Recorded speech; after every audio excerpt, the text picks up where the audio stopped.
ladies and gentlemen, welcome to Strength at Length. I'm your host, Nick MicQuik. As always, I'm joined in studio by the number one name of strength and conditioning in the Edmonton area, Jeff Garrossino. Hey, guys. Today, we're going to be talking about mass gainers, but before we get to that, I just want to let you guys know we do this every Wednesday around 12:30-ish, but if you guys want to kind of jump in right at the start of the videos, there's a couple buttons up top. If you click on them, you can turn on live notifications so that you guys will know as soon as we go live. That way you can jump in and make fun of our shirts and stuff while we do the episode. Now that I got that out of the way, mass gainers. Who needs this? Not a lot of people, in my opinion. Yeah, this is definitely one of the rare ones. Yep. I've bought mass gainers twice now, both times on accident. I mean, I tried them out when I was younger. They sort of worked in the way that I would gain weight while I was drinking it, but as soon as I'd go to a maintenance level calories, I would just magically lose a whole bunch of weight. So I don't know what's going on with that. That's something because there's I don't know, it's just so strange to me, the mass gainer. I've never really understood the appeal of the mass gainer. I've been sort of like a mesomorph, which you've got your endomorph, your mesomorph, and your ectomorph. You lose weight, you maintain, and you gain weight real easy. And I've always just been pretty good at maintaining a weight. And if I want to gain weight, usually I do it by adding more chicken breasts and rice and stuff like that to my diet. And it's a bit of a struggle, but it seems to gain entirely muscle. Whereas with a mass gainer, I know that one of the side effects that a lot of people have is that they will gain muscle, but they'll also gain a little bit of fat. It's one of those things where anytime you're eating in a caloric surplus, I mean, it's really, really hard to gain straight muscle with no fat, no matter how you do it. So either way, you're probably going to put on a little bit of fat, and you're probably going to put on some muscle as well. Now, the thing with gainers is it's just it's mostly maltodextrin.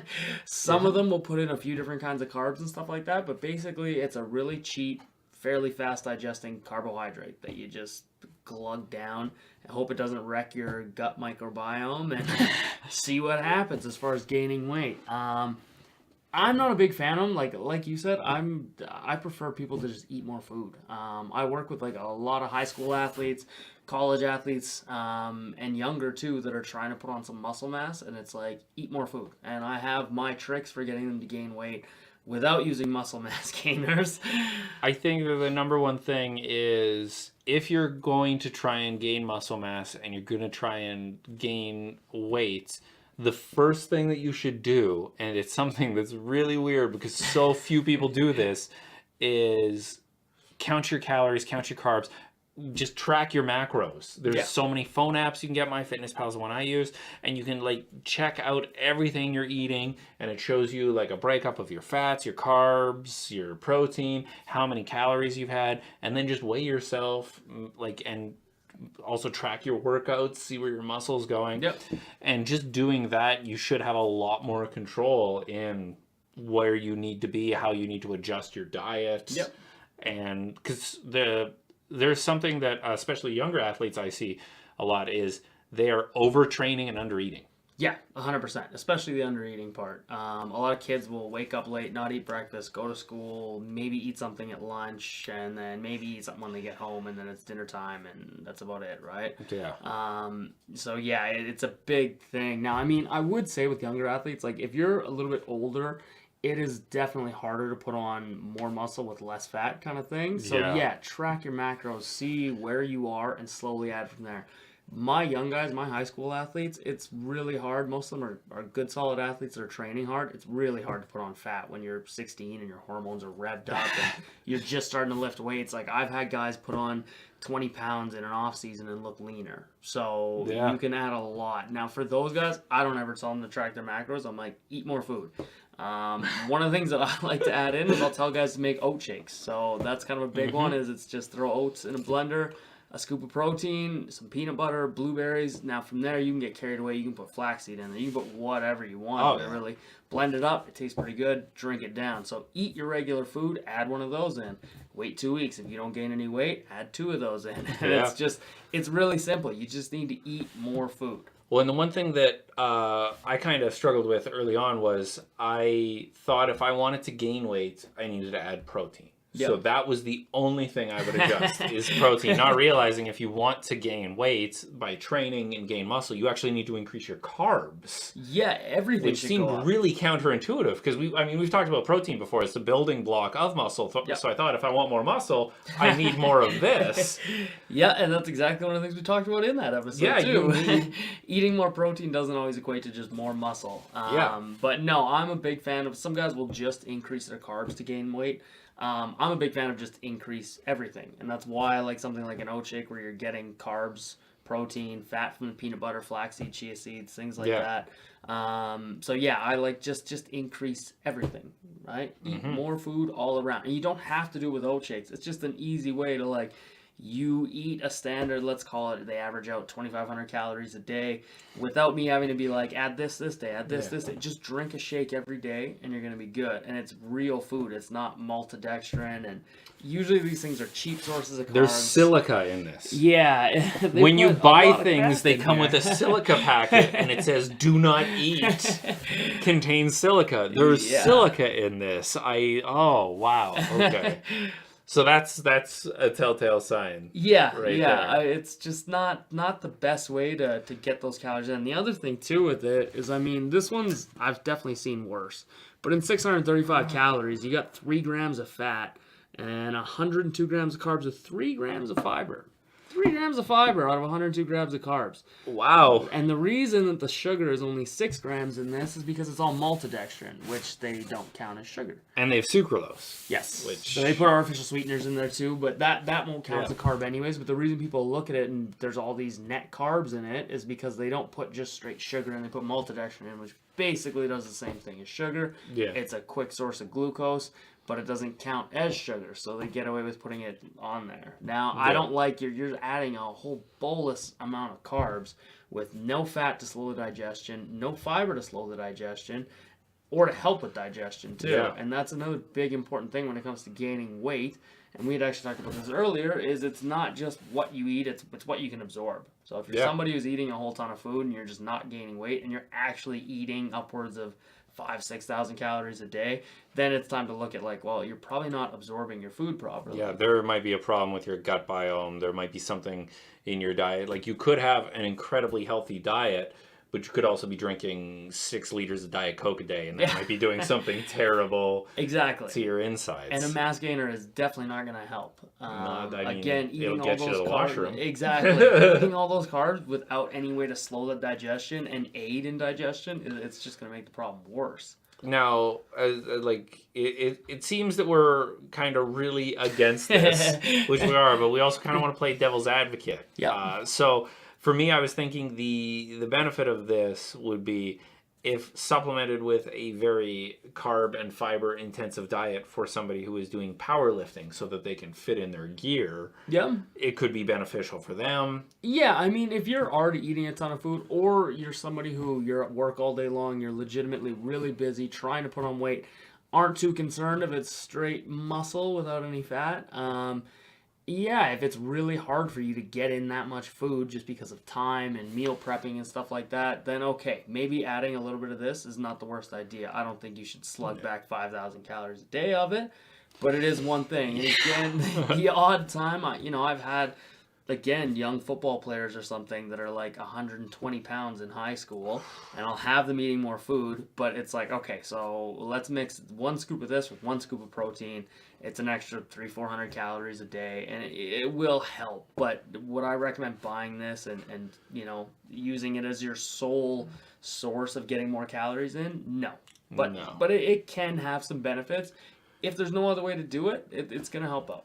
There are some people that just there's no sort of signal being sent from the gut to get appetite. Yeah. So I know some people that just go the whole day and eating is like a chore to them. Yeah. That does happen too. They don't even want to. I don't know how. I love food. Me too. I will eat food all day. Yep.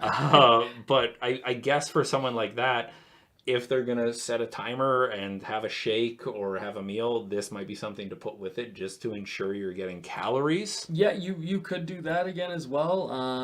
Yeah, and even somebody, say you're out on the rigs or something like that, you don't really get a whole lot of time to meal prep by the time you get off work and stuff like that. And yeah, it is a way to get in a few extra 100 calories. That's, it's definitely not the most optimal way to do it, but it is going to help at the end of the day. We always say on the show, there's no replacement for like a whole diet. Yeah, absolutely. There's very few individuals that can't get everything they need from what they eat. Yep. And what you usually can't get from that is pretty cheap and effective. There's a very small amount of people that are going to get what they want from this. Yeah. If you just read about it online or saw it on some bodybuilder's Instagram post and you're like, man, I can't gain any weight, this could help me. There's probably a lot of things that could help you before going to this. Yeah, absolutely. Yeah. I mean, there's a reason guys like Michael Phelps, Manny Pacquiao, they eat like 8 to 10,000 calories a day. And if you look at what they're eating, there's not any weight gainers in there. It's just food. Yeah, it's fish and rice. And exactly. Stuff. So if it was this magical cure-all to give you good, muscle mass and a good source of nutrition, those guys would be using it. Yeah. But they're not. So yeah, but again, they are professional athletes. It's what they do for a living. So yeah, if I'm swimming for 10 hours a day, I mean. Exactly. Yeah. And honestly, a guy like that could get away with this. But yeah. You're a professional athlete. That's all you do. You're gonna want the absolute optimal amount. So he's gonna do it through whole food, right? Yeah, and that's one of those things too, where they, like a professional athlete, has somebody doing their blood work, looking at their diet, tracking all their calories, and doing that for them. Yep. To go, okay, you need this, you need that. Whereas the average listener or watcher of this thing is not going to have that for them. Probably not. No. Just to be aware of what they're eating and just track their calories, track their exercise. Go, if they are having a hard time gaining any sort of mass, go to a doctor. There's a lot of tests they can do, and sometimes you have a hard time with the doctor. I've recently been a lot more open to naturopaths, and they actually have a lot more science behind them than I thought they would. They're really smart. Yeah, there's no shrunken heads or anything there. No, so. they're good. Naturopath kind of got, I think, grouped in with homeopath, which is completely different. Yeah. Don't talk to those guys. Yes, exactly. Stick to naturopaths. They know what they're talking about for the most part. Just like any other profession, there's bad ones and there's good ones. But no, a lot of naturopaths are really good. So another thing that I like to do is I always try and put myself in the perspective of somebody else looking at this product of like a vegan or a vegetarian. Yeah. I have not seen a vegan mass gainer. I don't know if that exists. Not to my knowledge. I don't think it does. The one thing, I would say though, I guess, is that most vegan and vegetarian proteins tend to have more carbs in them. So I guess you could just see how much money you can spend and just quadruple the amount of that you take in, and there's your mass gainer. Yeah. But yeah, no, I've never seen like an actual mass gainer that's vegan friendly. It's in all of the supplement stores, but it does not take up as much shelf space as pre-workouts, branched chain amino acids, protein, or any of that sort of stuff. And there's a good reason for it. Yeah, and mass gainers, I think they were much bigger. I know when I was younger, at least, like it was this thing where if you went in and you were like, I want to put on muscle, the guy, they sold me a bunch of mass gainers. Didn't do a whole lot either. But yeah, it was a thing, a few years ago where people were pushing it more. And I think people now are starting to back off and be like, these aren't, it's just not the best way to do it. There's more transparency in sort of the supplement world now. Yeah. Like anybody can go, and this is something I encourage in the comment section. Let us know if we got something wrong, if we said something wrong. Because if we did, we want to let people know that we said it and everything so that they can figure it out. Because everything that we said, you guys can go fact check it. You can open a tab in Google and just look at it and see. We do a little bit of research for the show. Jeff just knows everything. If he read a study a year and a half ago, he's memorized it all. But I actually have to grind away a little bit at this. But yeah, we're not always going to have everything right. But you guys can just educate yourself on things. And this is one of the supplements that I highly recommend. If you are thinking about it, do as much research as you can, because this stuff is expensive. Yeah. and it's probably not going to do all of the things. What does it say on the label? It says, for the professional athlete, so if you do not make money as an athlete, don't buy this. It says mass and strength, unbelievable taste technology, just a reminder it has silica, and muscle protein synthesis. And there's a lot of asterisks on the front of this thing. So, Oh, boy. I don't know if it does any of those. Again, I actually didn't realize it said for professional athletes on it. So For it's kind of professional funny that we athletes. talk about how professional athletes don't use it. Yeah. And they recommend it for them. That's marketing for you, though, guys. Yeah. They're going to try to make it sound like it's only for the elite and only the best of the best use it, and that is not the case. Not even So, close. and it says, look at what the asterisk is. These statements have not been evaluated by the Food and Drug Administration. So, Wow. yeah, Okay.